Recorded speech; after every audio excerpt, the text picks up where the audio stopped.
দুই ধরনের চোখ আছে, যেই চোখগুলো অবশ্যই জান্নাতে চলে যাবে, যেই চোখগুলোকে জাহান্নামের আগুন স্পর্শ করতে পারবে না। এক নম্বর হলো আইনুন বাকাত মিন খাশিয়াতিল্লাহ, যেই চোখ আল্লাহর ভয়ে কাঁদে। এটা জোরে বলেন ভাই সুবহানাল্লাহ। আমার নবী বলেন, যেই চোখ আল্লাহর ভয়ে কাঁদে, যেই চোখ জাহান্নামের ভয়ে কেঁদে ওঠে, যেই চোখ কবরের ভয়ে কেঁদে ওঠে, যেই চোখ হাসরের ভয়ে কাঁদে, ওই চোখ কোনদিন জাহান্নামে যাবে না। ওই চোখ তার বডি সহ নিয়ে জান্নাতে চলে যাবে। ইয়া রাসূলুল্লাহ, আর কোন চোখ? আজকে তোমার চোখ কোথায় কোথায় যায় তুমি খেয়াল করে দেখো। আমার নবী বলেন, ওয়া আইনুন বাতাত তাহরুসু ফি সাবিলিল্লাহ, আর একটি চোখ আছে যেই চোখ আল্লাহর রাস্তাকে পাহারা দেয়। আল্লাহর ঘর মসজিদকে যেই চোখ পাহারা দেয়, আল্লাহর নবীর ঘর মাদ্রাসাকে যেই চোখ পাহারা দেয়, আল্লাহর কোরআনের মাহফিলকে যেই চোখ পাহারা দেয়, আল্লাহর কোরআনকে যেই চোখ পাহারা দেয়। চোখ খুলে যারা দ্বীনের জন্য চোখ খুলে রাখে, ওই চোখ তাদেরকে জান্নাতে নিয়ে যাবে, জান্নাতে নিয়ে যাবে, জান্নাতে নিয়ে যাবে। মারহাবা, জোরে বলেন না। আমার দয়াল নবী বলেন, দুই ধরনের চোখ আছে। আন ইবনে আব্বাসিন, আপনি হাদিস বুঝে নেন। আন ইবনে আব্বাসিন রাদিয়াল্লাহু তাআলা আনহুমা قال سمعت رسول الله صلى الله عليه وسلم يقول عينان لا تمسهما النار عين بكت من خشية الله وعين باتت تحرس في سبيل الله। এটা জোরে বলেন ভাই সুবহানাল্লাহ। দুই ধরনের চোখ আছে, যে দুইটা চোখ অবশ্যই জান্নাতে। একটা চোখ হলো যেই চোখ আল্লাহর ভয়ে কাঁদে, কাঁদে, কাঁদে, কাঁদে আল্লাহর ভয়ে। ফুটবল খেলায় হেরে যাওয়ার কারণে কাঁদলে ওই চোখ জান্নাতে যাবে না। গার্লফ্রেন্ড বিয়ে হয়ে যাওয়ার কারণে কাঁদলে ওই চোখ জান্নাতে যাবে না। ওই চোখ তোমাকে জাহান্নামে নিয়ে যাবে। কথা জোরে বলো না, ঠিক কিনা বলো না। আর আল্লাহর নামাজ তরক হয়ে যাওয়ার কারণে যদি ভয়ে কেঁদে দাও, ইস, ঠিক কিনা বলে। কবরস্থান দেখলে যদি কেঁদে দাও, কামারের ভাটি আগুনে যে পুড়ে লোহাকে, ওই ভাটি দেখলে যদি কাঁদো, কেন কাঁদবো হুজুর? কামারের ভাটি দেখলে কেন কাঁদবো? হ্যাঁ, কেঁদেছেন একজন। কিতাবের নাম হলো সিফাতুস সাফওয়া, লেখকের নাম আল্লামা ইবনুল জাওজি। জোরে বলেন সুবহানাল্লাহ। উনি গৌসুল আজম আব্দুল কাদের জিলানীর আমলের আলেম ইবনুল জাওজি।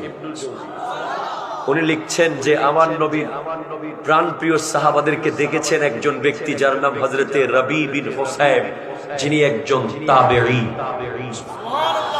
উনি কি করেছেন? উনি একবার কামারের ভাটি দেখেছেন। কি দেখেছেন? এখানে ভাটি বলে না, বাট্টি বলে, আমরা বাট্টি বলি। যে কামার যেখানে লোহা পোড়ায়, ওটা দেখেছেন। দেখার পরে বেহুশ হয়ে পড়ে গেছেন। বেহুশ থেকে উনি যখন হুশে ফিরলেন, ওনাকে জিজ্ঞেস করা হলো, আপনি বেহুশ কেন হলেন? উনি বলে, যেই লোহাকে লাঠি দিয়ে মেরে পাকা করা যায় না, যেই লোহাকে দা দিয়ে কোপ দিয়ে কাটা যায় না, যেই লোহাকে হাত দিয়ে ভেঙে ফেলা যায় না, সেই লোহা আগুনে পুড়ে যাচ্ছে।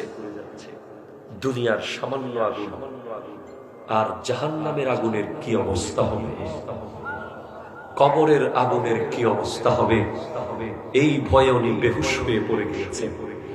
অথচ আমার আপনার চেয়ে কোটি কোটি গুণ উপরের র্যাঙ্কে উনি, যিনি নবীর সাহাবাদেরকে নিজের চোখে দেখেছেন। ওনাকে দেখে হযরতে আব্দুল্লাহ ইবনে মাসউদ রাদিয়াল্লাহু তাআলা বলছেন, ওগো রবি, আমি যদি আপনাকে নবীর আমলে পেতাম, আমার নবীকে দেখিয়ে বলতাম, ইয়া রাসূলুল্লাহ, দেখেন আপনার এই উম্মত কত বেশি আল্লাহওয়ালা, কত বেশি আল্লাহওয়ালা, কত বেশি আল্লাহওয়ালা। উনি কি করেছেন জানেন? আমরা তো এক টুকরো জায়গা পেলে ফ্ল্যাট বাড়িতে একটা বেডরুম বাড়াই, ঠিক কিনা? 10টা বেডরুম বানানোর পরেও আফসোস থেকে যায়, ইস সাতপুর হাজীগঞ্জের জায়গা তখন অনেক কম ছিল, যদি আরেকটু নিতাম। ঠিক কিনা জোরে বলেন না ভাই? 10 বেডের বাসা বানাইছেন বিল্লাল ভাইয়ের মতো, এর পরেও অনেকের মনে আফসোস থেকে যায়, ইস তখন জায়গা একেবারে ফ্রি দিচ্ছিল, আমি কেন নিলাম না? ঠিক কিনা বলেন? আমরা এরকম আফসোস করি। আর রবি বিন হুসাইন তাবেঈ, উনি ওনার ঘরের ভিতরে একটা কবর বানালেন। কবর, বলেন না ভাই সুবহানাল্লাহ।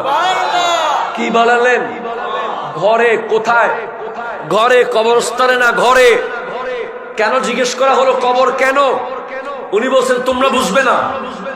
এরপর দেখা গেল যখনই উনি আল্লাহর ধ্যান থেকে 1 সেকেন্ডের জন্য সরতেন, যখনই উনার মনে হতো আমি আল্লাহর ধ্যান থেকে সরে গেছি, সাথে সাথে উনি ওই কবরের ভিতরে ঢুকে যেতেন, ঢুকে গিয়ে শুয়ে যেতেন। শুয়ে অজরে উনি কান্না করতেন, কাঁদতে কাঁদতে কাঁদতে গোটা কবর উনি ভিজিয়ে ফেলতেন। এক সময় যখন মনে হতো এই বুঝি আল্লাহ বোধহয় ক্ষমা করবে, এত কান্না করেছি, আল্লাহ কি ক্ষমা করবে না, তখন উনি কবর থেকে উঠে বসতেন।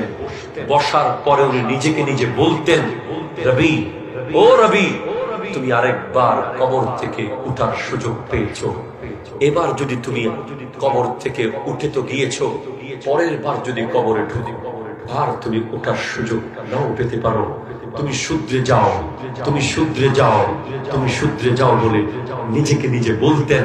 এবং এমন ভাবে উনি গুনাহ থেকে ফিরে আসতেন, আর কোনদিন উনি গুনার দিকে যেতেন না।